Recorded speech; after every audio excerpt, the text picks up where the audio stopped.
have here a very expert panel. We have Peter Kenyon up this end from the Bank of Ideas, probably one of the world's global authorities on community building and community strengthening. And I'm sure perhaps every person in the room has probably had some exposure to Peter in the past. We've got Jan Smith from the Girgarre community, and if you were here yesterday you would have heard Jan speaking as part of a panellist, and as we said yesterday, Jan's one of the community leaders in Girgarre. Lisa Smith, who's actually Jan's daughter, and is also very, very sort of active in local government, and especially with the Challenging Tiny Towns program, and a vast array of experience in terms of what works in community building.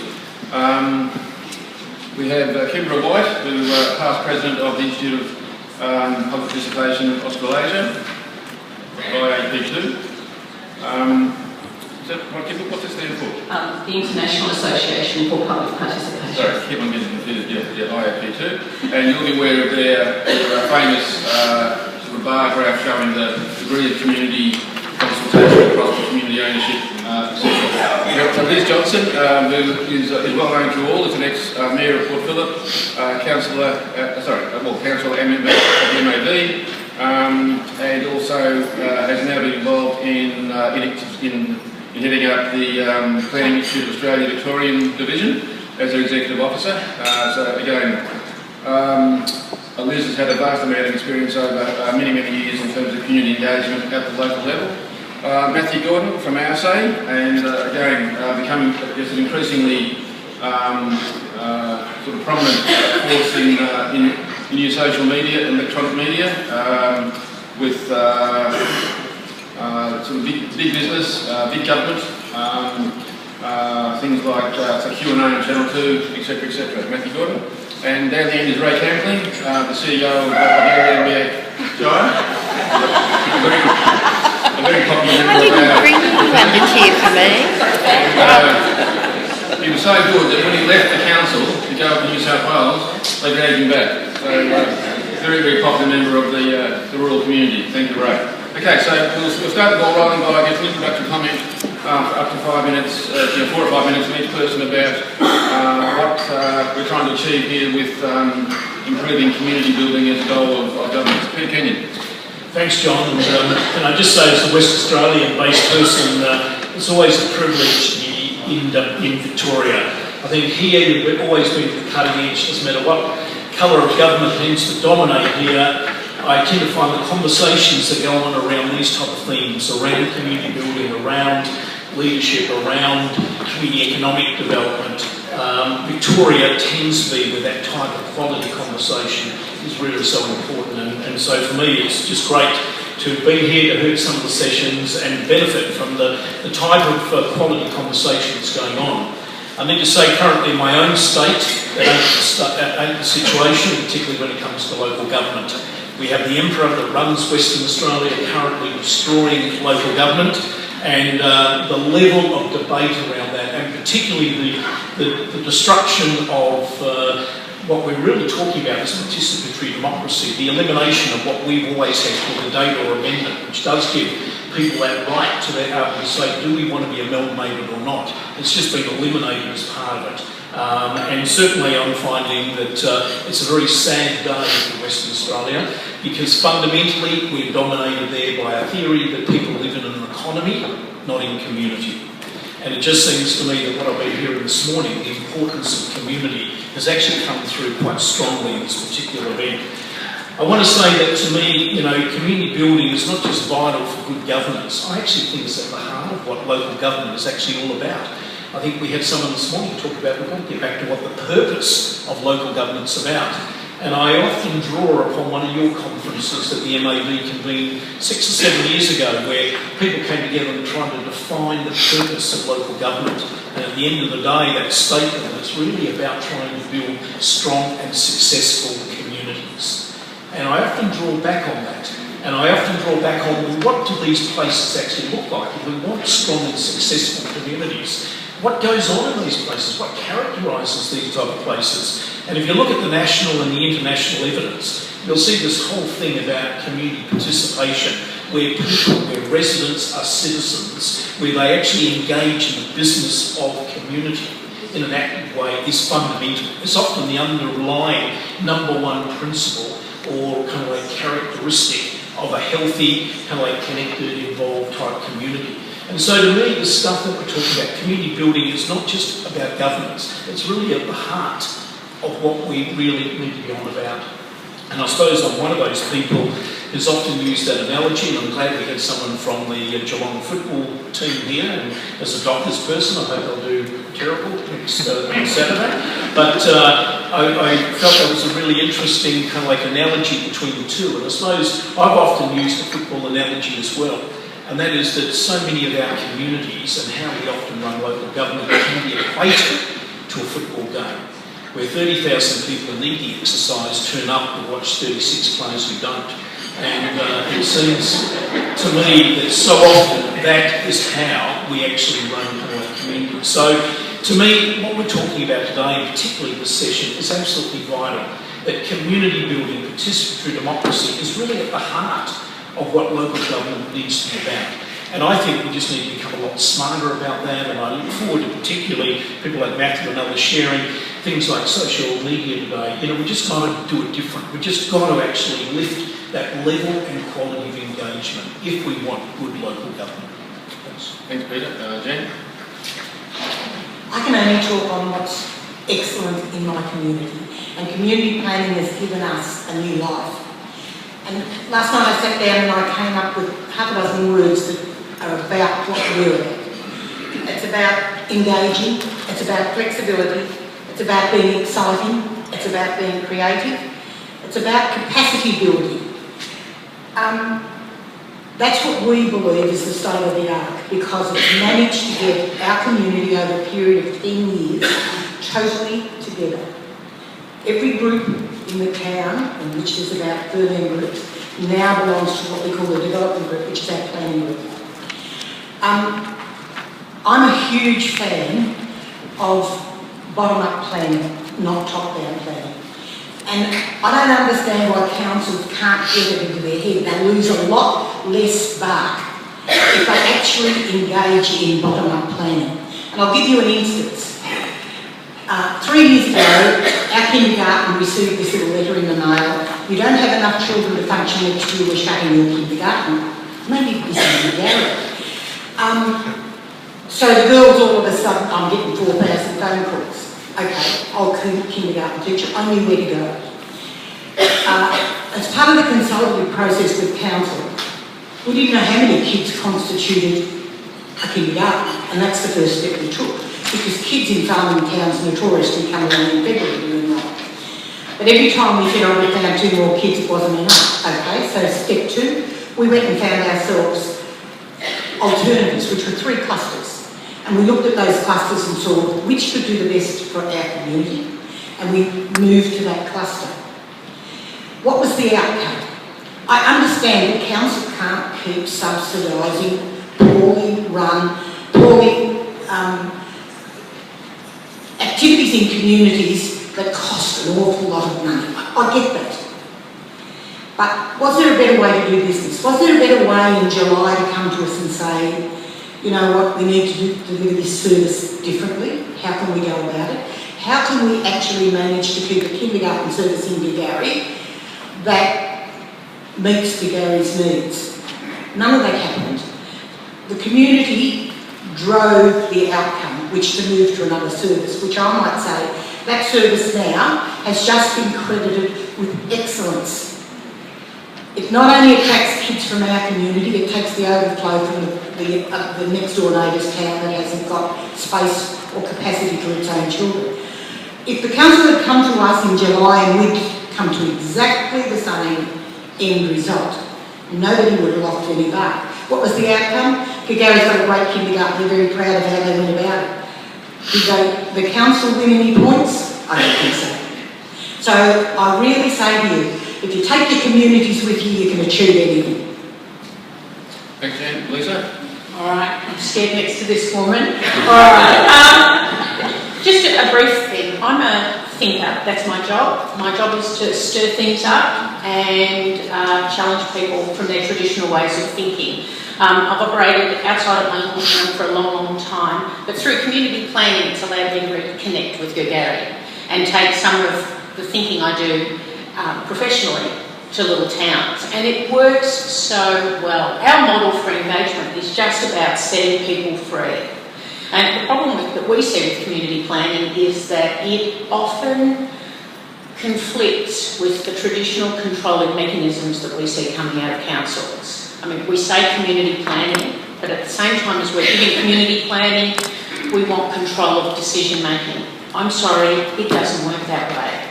If you really are going to set the communities free to self-determine, which in rural areas makes perfect sense because nobody knows our communities like we do, you need to get out of the way, okay?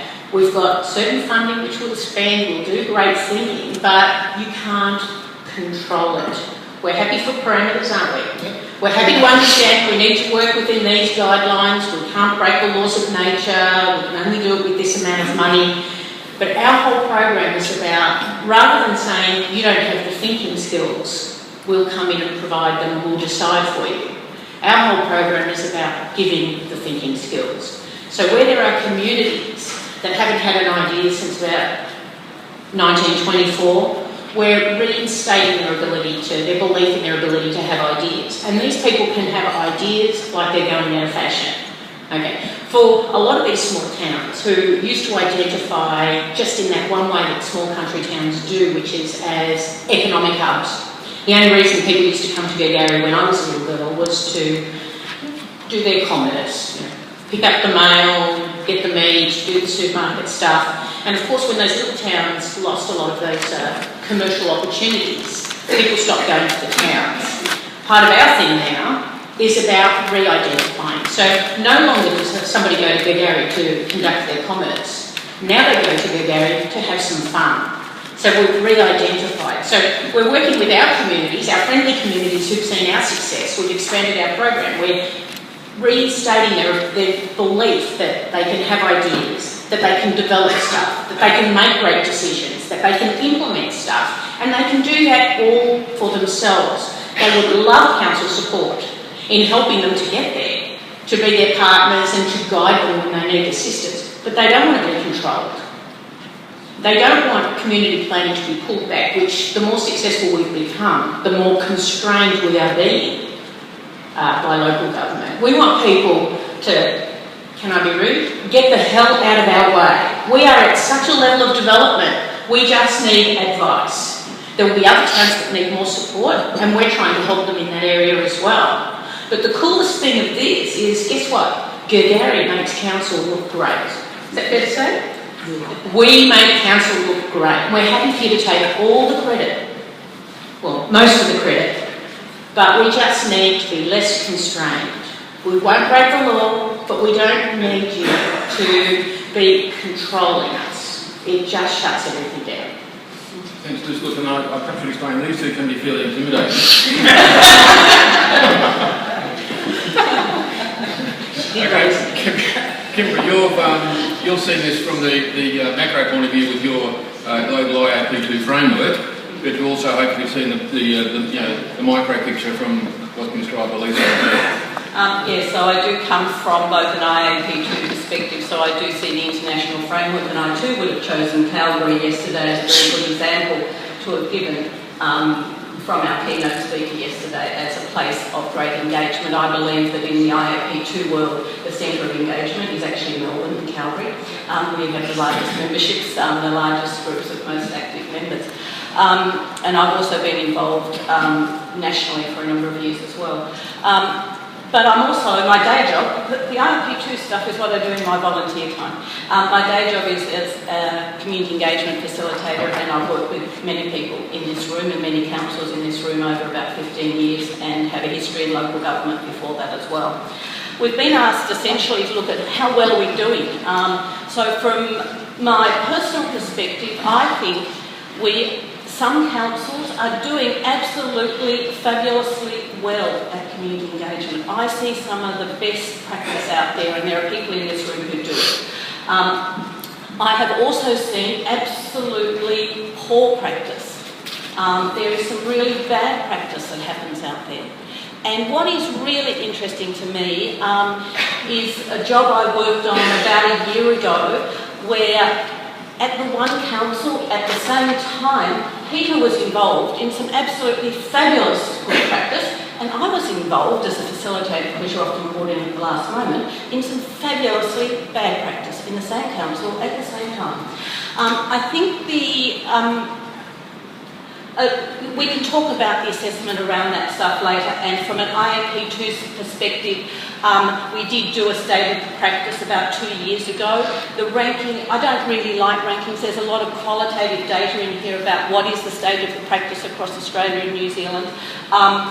But if you put a number on it, it's about average 2 out of 5. If 5's good, we're doing about 2 at the moment across Australia. But I wanted to just briefly at this time pick up, I think that we do it well where it's easy, on topics that are easy.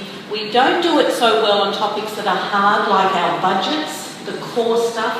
And I just wanted to tell you the story of Waverley Council in Sydney, who took on the hard topic of rate rises. They had done a plan, a council plan that required a significant rate rise if they were going to deliver it. They went out and they did a program of really quality community engagement about whether they should put the rates up.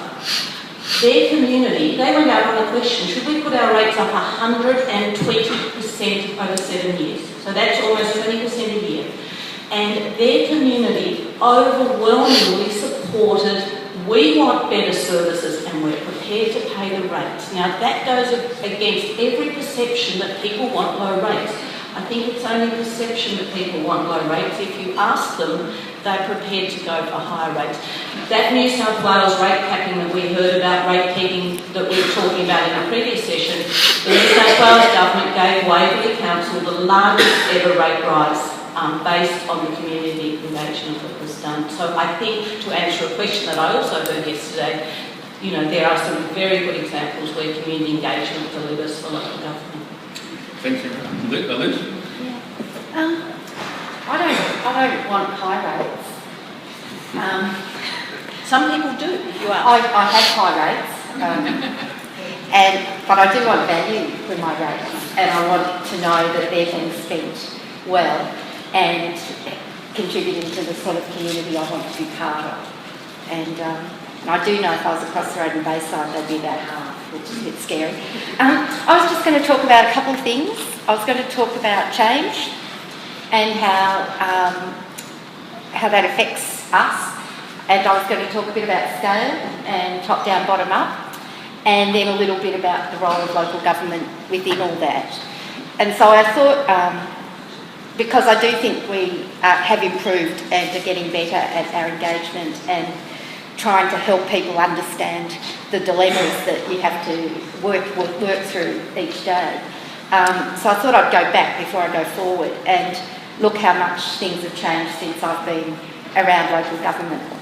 And I was a councillor in St Kilda, and we got $3,000 a year, and from that we used to pay our petrol and our phone bills, and go to meetings on every Monday night, and had a number of subcommittees, and the finance subcommittee used to sign the cheques, and it was like a kindergarten committee writ large, but it was the local St Kilda Council.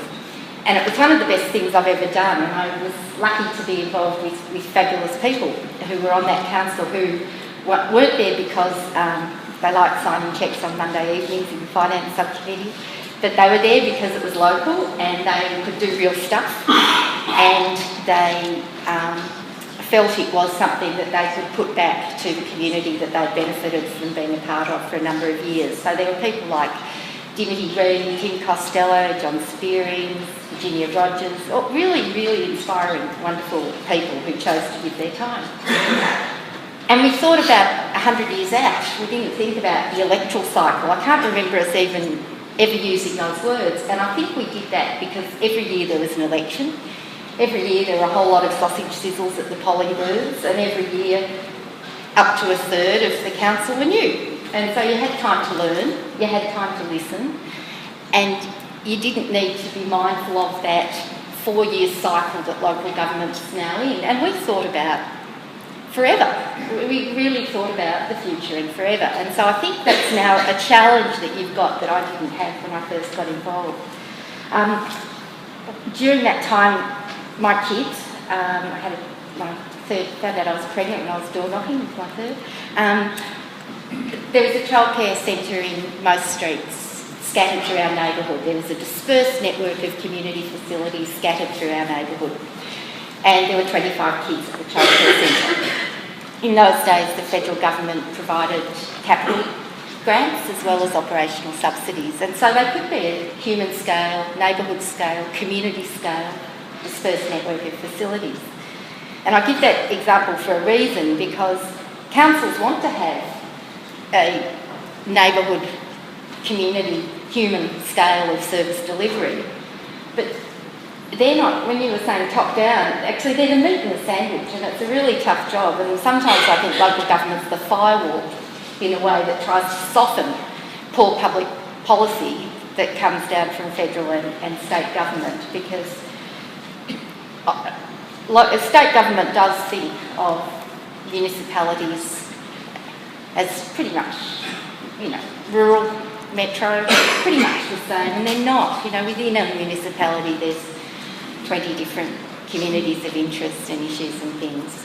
So change happens, and how you bring people with you on that journey and use tools and new technologies to help people become involved as they want to changes as well. One of the things we did was get the first suburban community bank going in Elwood, and we did that because the Commonwealth shut down, NAB shut down. And now, 15 years later, only 2% of our business comes through the door. No one goes into branches anymore. And yet people were protesting just, 10, 15 years ago about the loss of a branch and what that meant to our neighbourhood. So things change, and that's a good thing because change creates opportunity. Scale is the second point I wanted to touch on, and to some extent, small towns are easier. Everyone knows everyone, they know what the issues are. They can talk about it all the time. The people who are making the decisions are part of the community. I live in a little pizza slice of Melbourne, and there's probably about 3.5 million people I don't know and I'll never meet who are part of that Melbourne community, and I'm a little pizza slice of it. And I'm 1/10 in my neighbourhood's 1/10 of Port Phillip, and it's small compared to some councils. So scale is a real challenge, and how local government's effective in that, I think, is really hard. But I guess I wanted to say, well, what's the role of local government? And I guess helping all the good stuff that happens in the community happen well. It's almost creating the platform where sporting clubs, schools, community services, business can thrive. And sometimes it's almost like good service in a restaurant. When it's fantastic, you don't notice it. And sometimes I think local government is the facilitator of that. It's not it can't do it without the community, and the community can't do it without the council. And I think having that sense of partnership and collaboration is rare. But if you can build that goodwill and that trust, then I think local government's the most critical and important level of government that we have. So. Thanks, Liz. Matthew? Thank you. There's some hieroglyphics on a pyramid somewhere in Egypt. It was written. It's actually their graffiti. It was written about 1,000 years ago, and it said something like, "What are we going to do with the youth of today?" And I think when I come to these sorts of forums, there's often a lot of questions about, well, what are we going to do with the youth of today, and how are we actually going to get them involved and participate and engage in the work we do in local government. I'm somewhat of an outsider, being perhaps the youth of today. I've spent the last 5 years working for the Environment Protection Authority and spent a bit of time in land use planning policy. In that time, I also started a youth-based organisation called Our Say, and we're an organisation that's really passionate about connecting citizens in general to decision makers. and we actually believe that the best informed decisions will come when citizens and leaders are both actively involved. The way we achieve this is primarily through a social media networking site that we built. It's called oursay.org. And what it does is it enables communities to register questions and vote for questions that they'd like to put to government decision makers. The best thing about it though is that before we open up any forum where citizens get to register ideas and questions for their government decision makers, we get the leaders and those decision makers to commit to responding to the top questions without veto, no matter what. And I think what that means is that you've created an opportunity where you're actually sharing control of a decision-making process, which increases the capability of citizens to participate. And that is going to increase your engagement and the numbers. There's a question here on the program that says, are local government consultative processes and practices modern and state-of-the-art? No. I think what we've learned over the last couple of years running this program, we've hosted 50 social media projects ranging from a citizen's interview with the Prime Minister where we had 35,000 people actually choose what the question should be. And we had 1.6 million people tune in via YouTube to watch the Prime Minister respond to citizen-based questions. The average age of involvement was under the age of 30. We've also translated this across, working with government departments and local governments to actually inspire and engage activity. And what I've learned is it's not so much about the technology and being state-of-the-art and being on social media.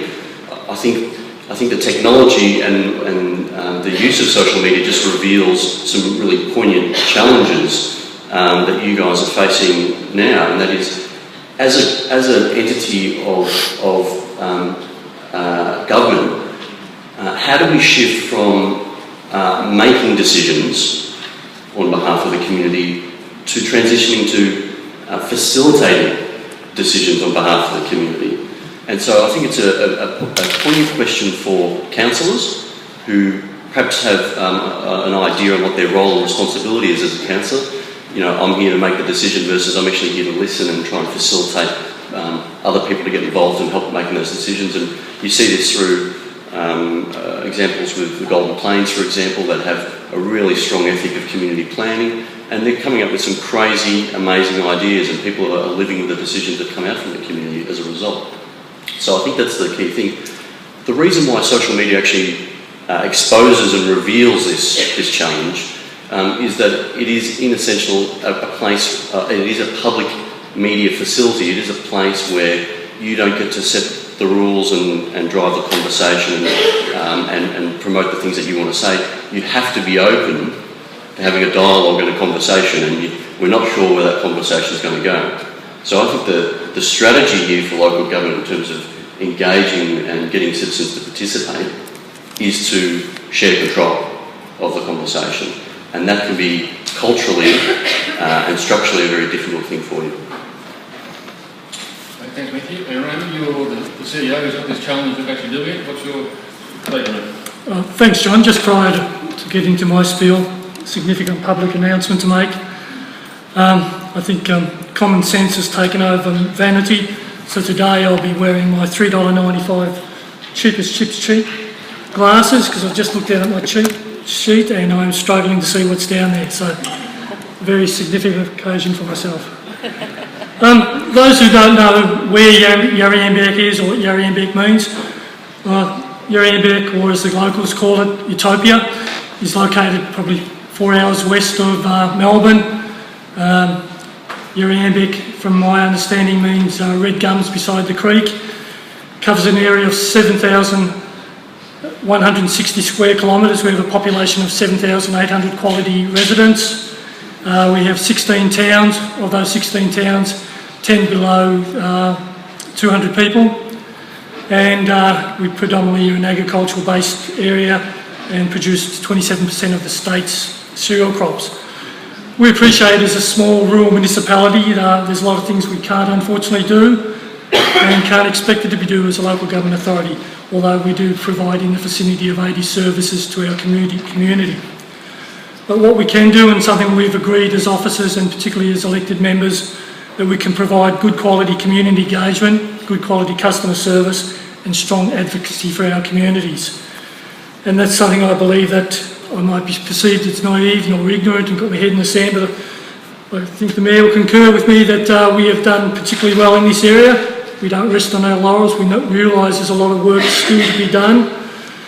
And in particular, we've become very good listeners. But in saying we've become very good listeners, you can listen, you can consult, you can survey, but at the end of the day, the community wants action, the community wants results. And that's something we're endeavouring to work with our communities. And when I reflect back when I first came to Yarriambiack Council, we were rated ourselves as pretty good communicators. Once a year, we jump in a bus. Yarriambiack, we stretch probably 200 kilometres in distance from one end to the top. Once a year, we jump in a bus. I think it was 9 councillors at the time, 6 or 7 staff. We'd visit 6 or 8 towns. We'd contact the town and say we'd be there at 9:15. The next town will be at 10 o'clock. No consideration to what the community was doing, if they were farming or they were at school or if they were work or whatever. We'd pop in, drop in, 15, 20 minutes, tell them how good we were, what a good job we were doing, have a cuppa, have a few scones, creams and jams, shake a few hands, give a few high fives, jump in the bus, wave goodbye as we departed. Same thing happened to the next town. We thought, we've done well. But obviously that wasn't particularly good quality, and I think we've worked particularly hard in recent times to identify that we haven't provided a good community. We are fully appreciative of the custodians of the community's assets, the community's resources, and we do have a responsibility for the community. And from my perspective, it's probably fairly easy in Yarriambiack, small community. All the staff are ratepayers, we work there, we live there. Obviously the elected members are part of the community. We understand and work with the community. And I think through adversity in the last 10 years, we've had 10 years plus a drought. We've had 2 significant floods, 2010, 2011, throw in mice plagues, locust plagues. The community is extremely resilient, and we've understand and appreciate to work with the community. I look, a couple of years ago, working with the community, we built a 6.8 kilometre levee bank around Yarriambiack, and as a consequence of that, we basically deflected the flood, and consequently Yarriambiack was untouched. But another example I'd like to touch on, it was probably a bit of naivety. I was invited, probably invited is an exaggeration, I probably demanded that I'd come down to Minyip. And those who don't know Minyip's was Cooper's Crossing in the Flying Doctors series a few years ago in the mid-80s. I was invited down there. They had a significant feral cat problem. I rolled into town, there was cats urinating everywhere, cats fighting in the streets, cats chasing people, and cats actually damaging the fauna and the flora. The community were particularly upset that council wasn't doing anything about it. Unfortunately, we only had one local laws officer, and he had to cover 200 kilometres top to bottom. I said to the community, and this is where I've come to appreciate what participative budgeting is all about. I was quite naive in the community's understanding of what we've got a budget of $22 million, an operating budget, what the expectations, what we can do with that. I explained to the community, I can easily put on 10 rangers, local laws officers, and alleviate the problem. They thought that was good. They started championing Campo, you champion, you're the man. And we were rocking, it was really good. But I said, but you appreciate and comprehend the significance or the imperatives of that. That means I won't be able to fund your local footy grounds, your netball courts, Meals on Wheels, your swimming pool, etc., etc. They're quite surprised. They didn't understand the limitations of budgets, and I felt a bit embarrassed that we hadn't communicated to the community what budgets were, what we could do, our limitations. Our budget's based on 50% grants, state and federal, and 50% general rates. So we don't have the opportunity for sponsorships or deriving income. I consider putting parking meters in all of our towns, and at a cost of about $15 million to generate probably $8,000 a year. Economically, it wasn't viable. So we said to the community, we do have a problem. I said, we spoke about it, what we can do, what we can't do, and we came to the conclusion I'd buy a dozen cat traps, at the time $140 each. I said, you guys catch the cats, the ranger will collect them and dispense with them in a humane and proper manner. And that worked out well, and that was probably the start of appreciation, understanding the community's understanding of what we can do, what we can't do. And as a consequence of that, we have formed a partnership, we have performed an understanding, and as I said, we are locals, we work together. I think it's, for example, we've got 6 football teams, 3 leagues in our community, and one of my forms of consultation every week, get around to a different game and talk to the community, and same as the councillors and that, and it's just been a very, very positive thing. We've eradicated all the cats from Minya. The only problem now is the town's inundated with rabbits and roos, but that's a DSE problem.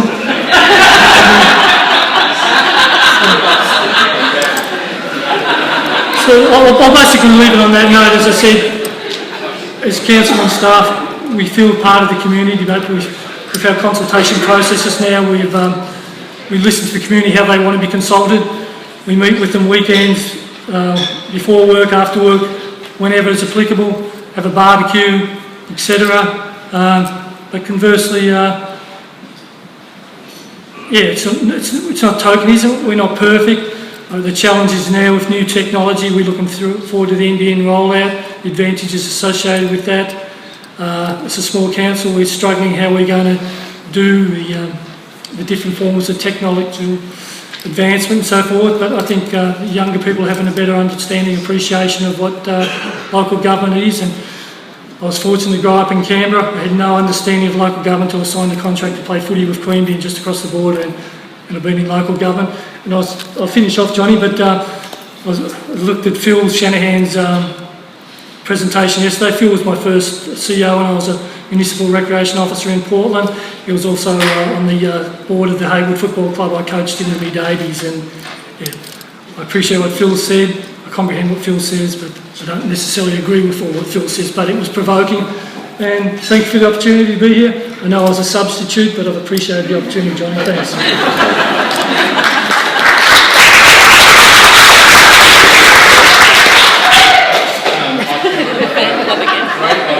I think we get the feeling you're a can-do sort of guy, which is probably what your council needs.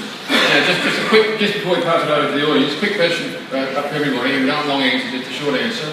If local government, and we've heard about the variable performance in terms of community, sort of participative democracy, community building, if there's one thing which you can suggest council should be doing to try and lift their game in this area, what's that one thing that you would suggest as a panel, person by person? And keeping in mind, I'll just quote Kenyon off and quote from his presentations, is that the wisdom of the community always exceeds the knowledge of the experts. So in terms of roles and responsibilities, that sort of principle, I think, is perhaps an underpinning principle about the need for councils to introduce the voice of the community into the council decision making and processes. So, just a quick response from each of you. What would be one thing you would suggest councils need to do to improve their sort of community connectedness and to get the voice of the community to be more, to be more responsive to the community? Peter?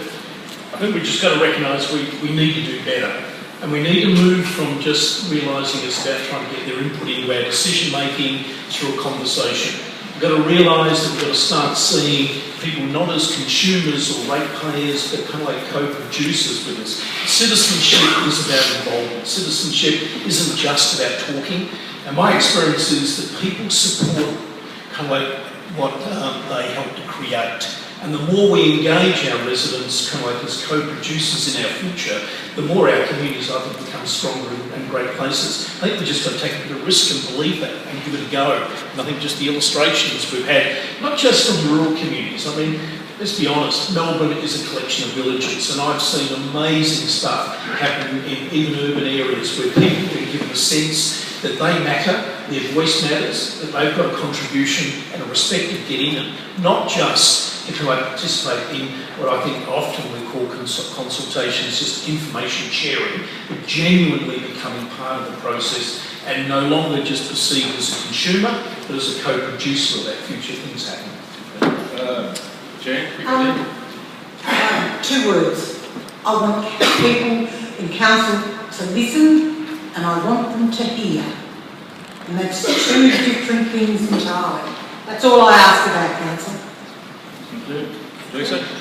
Get comfortable in the grey. I heard a bit of talk yesterday about, the surety of black and white and what does the Act say, that the communities you're dealing with are so diverse, everything. Lots of things that might be a pain need to be a negotiation. Get comfortable with the grey and give people some wiggle room. I would do 2 things actually. One's an individual thing for you to do. If you haven't actually been in a room where really high quality community engagement is happening, that's informed engagement, a diverse range of stakeholders having a proper dialogue. If you've only ever seen the angry, loud planning meetings, go to one of these other meetings where you can see, if you've only seen the outrage and the anger, go and see what it feels like to be in one of those other meetings where it's going well. But really overall for council, this is systems change. Community engagement is the heart of making decisions in your council and making sustainable decisions that stick. If we've got time later, we'll talk about a Bayside one I've been working on recently about making a decision stick about childcare. And so it's a cultural and systems change. And I'd ask you, how are you judging the quality of the community engagement in your council? Are you using the core values of IAP2, because that's a really simple evaluation framework? And have you got KPIs across your council about, we were talking about performance measurement before, so what is it for community engagement? Liz? Well, the systems and culture change and embedding it in the organisation, I think, is a critical one. But that was one. I was going to say, I guess, talk early and talk often, and understand at that fine village, neighbourhood level, what other governance structures exist, how it works, and build and support those networks early and often. Yeah, I think like the panel has said, we need to realise that, when people can come to the table to express their views unimpeded, they're more likely to be more aware and more understanding of the complex trade-offs that you need to make in decision making, and therefore more likely to live with the decision, right? And so that often means being willing to go through those conversations, level out with your community as people.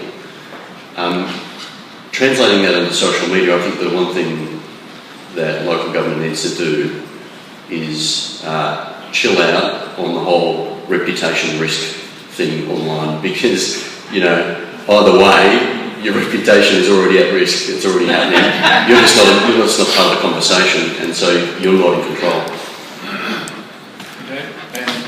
Thanks, John. I agree, concur with the rest of the panel. I'd just like to add that as officers and elected members, we are in a privileged position, and I think obviously we need to listen, we need to do, but it is about listening and doing and being involved. We are part of the community, and there's, in my perspective, nothing more important than staff, volunteers and the community.